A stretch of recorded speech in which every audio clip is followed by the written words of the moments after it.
Have House Dems had enough of the radical new class of Congress? The rare vote this week to put them on notice. And nearly 7,000 illegals arrested at just one border crossing, the majority of them women and children.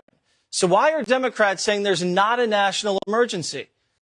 Plus, MAGA under attack at schools across the country. This time, students told their Trump gear was disrespectful and offensive. The story and the debate ahead. But first, Democrats deploying the politics of hate to try to win the White House in 2020. They know they can't beat Trump on policy at all. They just can't do it. But there's more.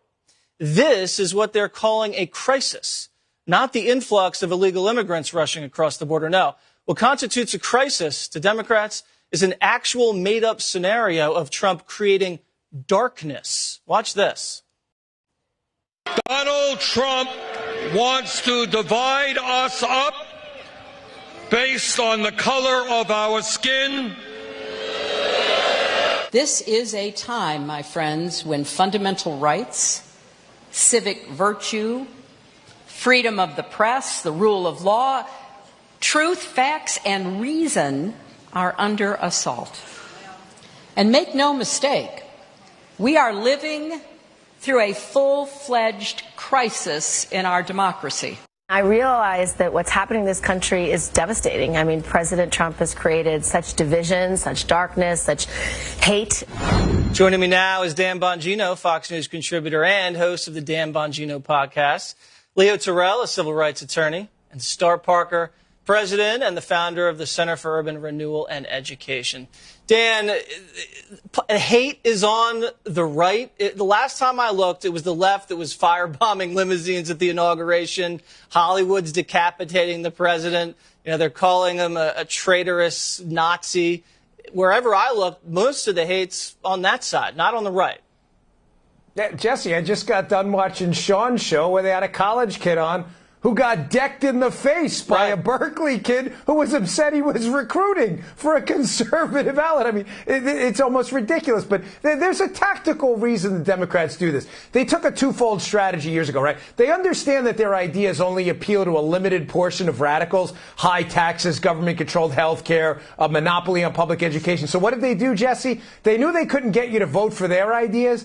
So they decided to paint Republicans as racist, hoping you would just vote against them and that maybe they'd get a majority once in a while. That, in conjunction with stacking the courts, they think will get them across the finish line. But they're the ones stoking division, not Republicans. And Leo, it's funny listening to Crooked Hillary talking about the rule of law and how important it is for her. The transition of power to President Trump has not been peaceful. I mean, there's been stings, there's been leaks, there's been unmasking. Now they want to impeach the guy in the first term. Don't you think that would contribute to some of the crisis in the democracy that she's talking about? No, the crisis is very simple. The people down in Selma, what Hillary and Bernie were saying was that Donald Trump has polarized this country so bad on issues of race, his hatred, and the issues are very simple. Donald Trump, look at Charlottesville. Look at the situation where Donald Trump talks about the issue of the Muslim ban. And I would submit to you that Dan will tell this audience that Donald Trump has never said a racist thing. You know why? Because Dan's afraid of Donald Trump, and Dan will not admit that Donald Trump has said racist comments the last 3 years. Isn't that true, Dan? Dan, go ahead. I'll let you respond to the personal attack. You're a liar. Be honest, Dan. Just be honest. Just be honest. Has Donald Trump said anything racist? Has Donald Trump said anything racist, Dan? Leo, let him finish. Leo, let him finish. The answer is no. Oh, see? Wait, that's why. You're a liar. He's afraid because Muslims are not banned from the United States. You have no credibility. You're afraid of Trump. You're just lying. You're afraid of Trump. Because you have nothing else. You have just told everyone that in the national audience, Donald Trump has never said a racist thing. All right, guys, let's put the personal attacks down for 1 second. Star Parker, we talk about division in this country. Leo right there demonstrated some divisiveness. Came out with a personal attack, not on policy. That was personal. How do you see it? Yeah. I see it as the Democrats have divided us a long time ago. They started about 50 years ago. They segmented us into all these little people populations, and Donald Trump is bringing us all together. He's fixing everything for everyone, and they hate it. They're coming in totally unglued, and Selma is an example of the left trying to take advantage of a point in history that has solved itself. We are more united as a grassroots community of people. It's only the fringe of the Democrats, and so they'll try to stir up anything. They are losing the black community. They're losing the black vote, and they're having problems with that. Hey, Leo, do you think, to Starr's point, just for 1 second, it's appropriate for Hillary to make a correlation between Selma and the Trump era? I mean, they had, armed federal agents going down to beat up black people back then. That's not happening now. I think that trivializes what really happened down in the 60s. Jesse, you got Starr and Dan, two apologists. They don't see racism for Donald Trump because they're afraid of him. This is a new type of racism. Wait, Donald Trump sends out dog whistle. Hey, Starr, has Donald Trump said anything racist? Hey, Dan, has Donald Trump said anything racist? You're not going to say no. You're not going to say yes. Actually, I'm going to say yes. Let me tell you why.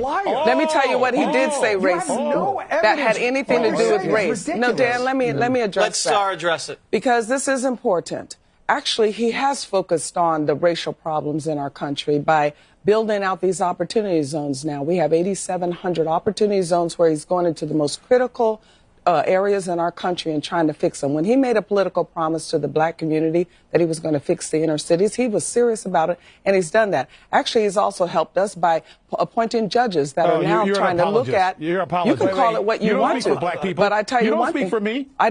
Obviously, I don't. But are there? No, she's speaking for herself. She's speaking for herself. Not only for myself. A third of African Americans agree with this. Did you not? Wait just a minute, Leo. Let me finish. You called me out because there are polls all over. In fact, Gallup just came out with one 2 weeks ago, which is not a conservative right winger. And Gallup just showed that 21% of African Americans said that not only are they conservative, but 41% said they're moderate. Now, you guys are coming unglued because this president is fixing the country for us. All right, Dan you know what? and Starr have just told everybody that Donald Trump has never said a racist thing in 3 years. These two people have just said that. Do you believe them? All Case right, closed. listen, Dan, I'll give you 30 seconds to respond. Go ahead.